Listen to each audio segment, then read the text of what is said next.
এটা তো ঢাকা ইউনিভার্সিটি কোনোদিনই খুব নিরাপদ ক্যাম্পাস আসলে ছিল না, কারণ ঢাকা ইউনিভার্সিটির যে পরিস্থিতি আমরা আসার পর থেকে দেখেছি যে শুক্র শনিবারে এখানে কিন্তু পুরো মেলা বসে যায়।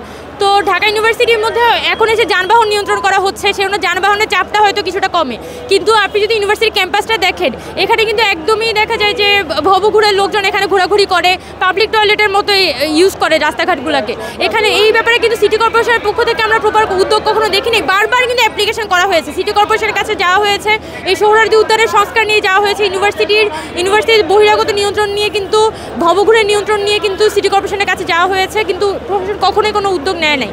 আমরা এক্সপেক্ট করবো এটা কিন্তু একটা বলা যায় যে আমাদের জন্য একটা চোখ খুলে দেওয়ার মতো ঘটনা, যাতে আমরা আমাদের ক্যাম্পাসে নিজের ক্যাম্পাসে আমরা নিরাপদভাবে থাকতে পারি, এই ব্যবস্থাটা করা জরুরি। ভিসি পদের দাবি নিয়ে তো আমাদের পক্ষ থেকে কোনো কথা হয়নি। ভিসি এখানে বিষয়টা তো শুধুমাত্র ভিসির বিষয় না, এটাকে আসলে ক্যাম্পাস যে পরিস্থিতির মধ্যে যাচ্ছে এটাকে নিয়ন্ত্রণ করার জন্য একটা পুরো গভর্নিং বডি দরকার, যারা হচ্ছে ক্যাম্পাসের সার্বিক নিরাপত্তা ইস্যু নিয়ে কাজ করবে। এটা যেমন ভিসির দায় আছে, প্রক্টরের দায় আছে, সার্বিক বডিরই দায় আছে, এটা আলাদা করে আমি কারো একক দায় দিব না।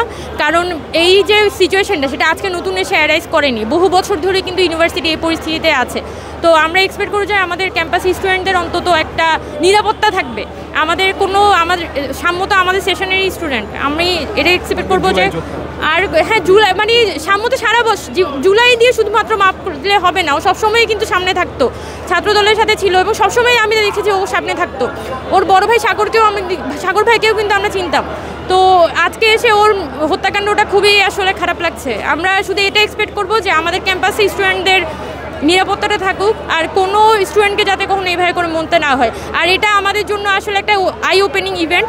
আমাদের প্রশাসন বলি, গভর্নমেন্ট বলি, ওরা যদি এখন ঢাকা ইউনিভার্সিটির নিরাপত্তা নিয়ে এখন না ভাবে তাহলে আসলে আর কখনোই এটা ভাবা হবে না।